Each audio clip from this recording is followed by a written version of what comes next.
Hi everybody and welcome to This Made My Week, a weekly show dedicated to good news, inspiring stories, uplifting information. This is a space for you and me where our nervous system can rest, we can relax, and today I'm really hoping that you not only leave this video feeling hopefully joyful, but also that you get some actionable tools that you can take, that you can use to make your life better and everyone's lives better. Today, I'm focusing those actions on climate change, something so important, especially with what is happening in the world. So let's get started. I cannot film this video and not acknowledge what is happening in the United States at the moment with all the storms and hurricanes. So Helena just passed, and as I'm filming this video, the storm Milton is approaching Florida, and it is about to happen in a few hours. So my heart is with all the people who are in affected areas. I've been scrolling, content on TikTok and watching these horrific videos of people who either lost their homes, belongings, or entire communities and towns, and I just genuinely cannot imagine what they're going through at the moment. If I'm afraid of anything in this world, it is climate change.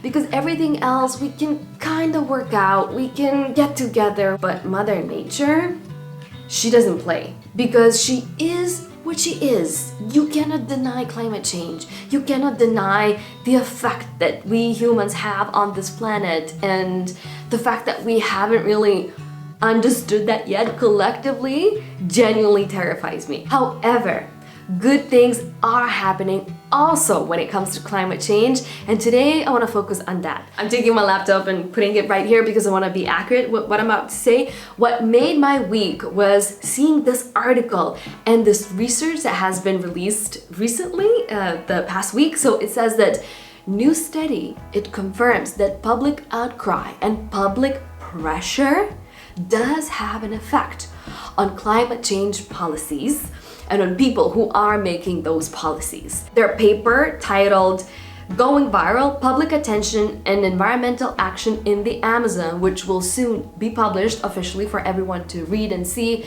it focused on unprecedented scrutiny from the public about fires in Brazil in the Amazon. At the time, they had a president who was total climate change denier. However, nobody likes bad press. This pressure, what it did, it affected the government, the president, and because of it, the fires decreased by 22%. But researchers warn us that this progress is short-lived, because as soon as the attention turned somewhere else, the fires went back to normal, to high numbers, everybody relaxed, and things were back to normal.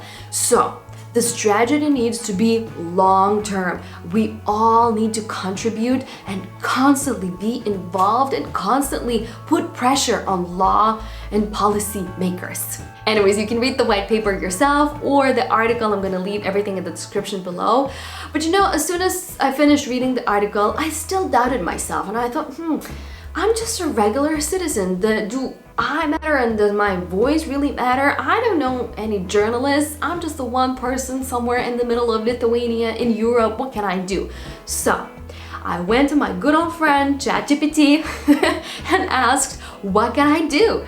And ChatGPT gave me some good answers that I want to share with you. So since the pressure does make a difference, here's what you can do as well. First and foremost, share the content. If you see anything that's happening in the world related to environment, especially if the images and videos are graphic and kind of disturbing a little bit, repost them, share them, create this collective horror. We need to involve our emotions as well for that radical change to happen. Number 2, definitely use hashtags such as Act on Climate, hashtag Amazon Rainforest, hashtag Climate Crisis, so people can gather and do something together and they can access the content a little bit more easy. Third, tag lawmakers and public figures. Yes, and follow the tag also with the question. For example, I don't know, Ingrid Shimonita, what are you gonna do about this when you share the post? Okay, so tag the people.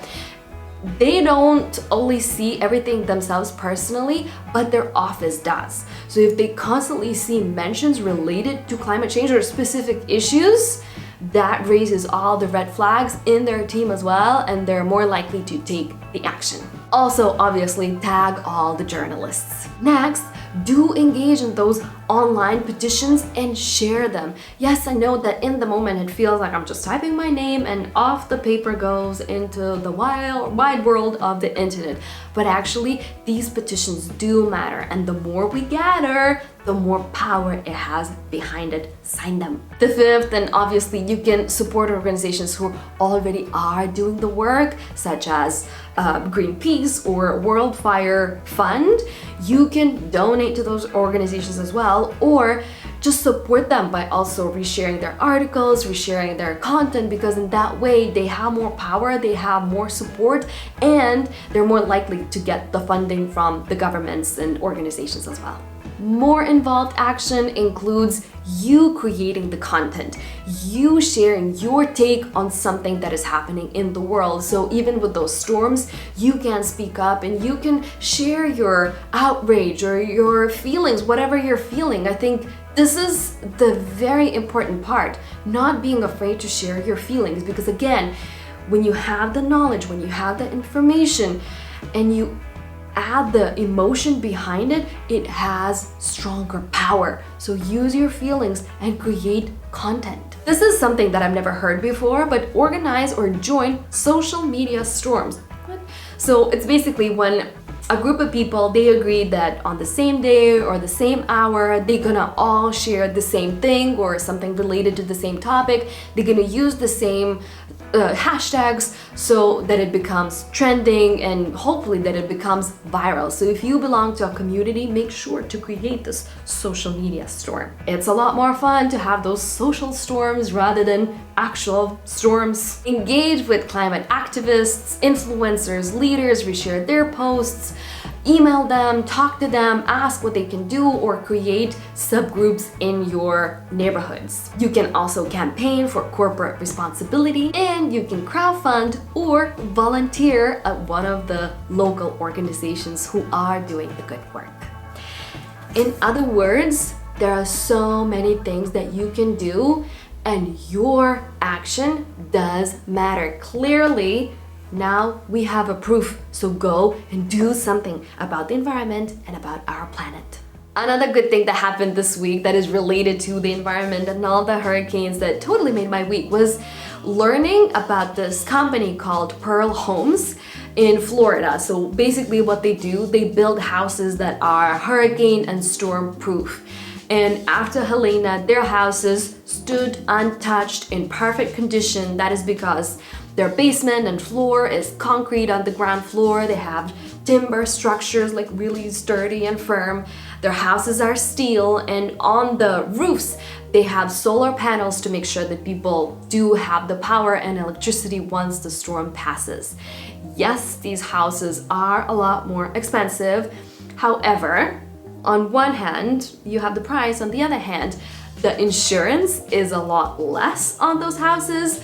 Also, I think we have to accept the reality as it is. These storms and hurricanes are about to be the norm. They're going to be a lot more common. So we have to build for that type of reality as well, to make sure that people don't suffer like we're seeing people suffering at the moment. Perhaps we can also take some action and reach out to politicians, elected people in government, and ask them to maybe substitute a part of the payment for the house, or I don't know, make some new regulations that all houses should be built this way, especially in those areas prone to have these hurricanes and storms.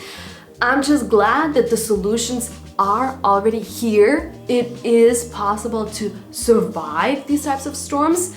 Obviously, it would be best not to have them in the first place, but it is what it is. Another cool thing that happened this week was the fact that Madam Vice President Kamala Harris went to Call Her Daddy podcast, and she just had the long interview.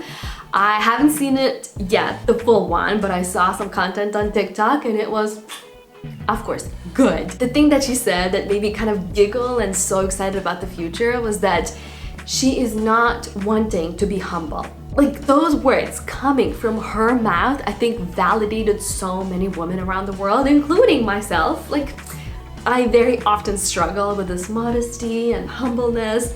Actually, so many times I do that because of the habit, not because I want to be humble in that moment.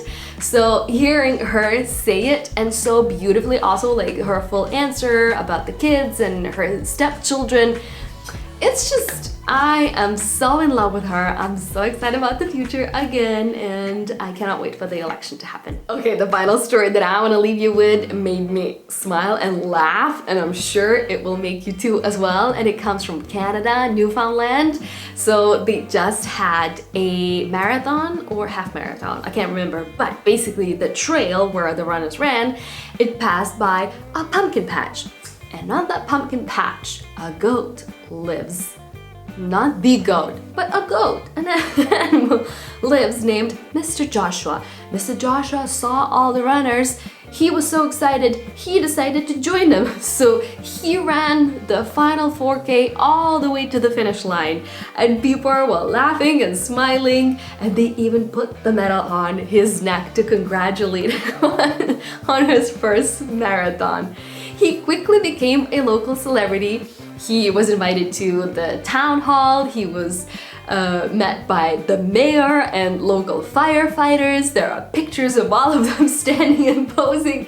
He also got invited to the hockey game to throw the very first puck. Like, look at that. The goat has a better career than I do.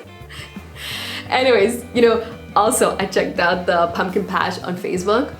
And based on interactions on likes and the comments, I am assuming that the owners of the pumpkin patch are also enjoying what is happening because they boosted their business, so it's extra money right before Christmas. So this story is a great reminder that you never know what's about to happen. Your goat might become a celebrity and you might be a little bit wealthier because of that. So stay hopeful. Alright, these were all the stories that I wanted to share with you today. Thank you so much for tuning in as always and contributing your attention and your energy to this show. I am so grateful. If you have a story, let me know and send me an email in the description box so I can share it with everybody else. In the meantime, go ahead and make your own week or make someone else's week. Why? Because you can. That is why. I'll see you next Wednesday.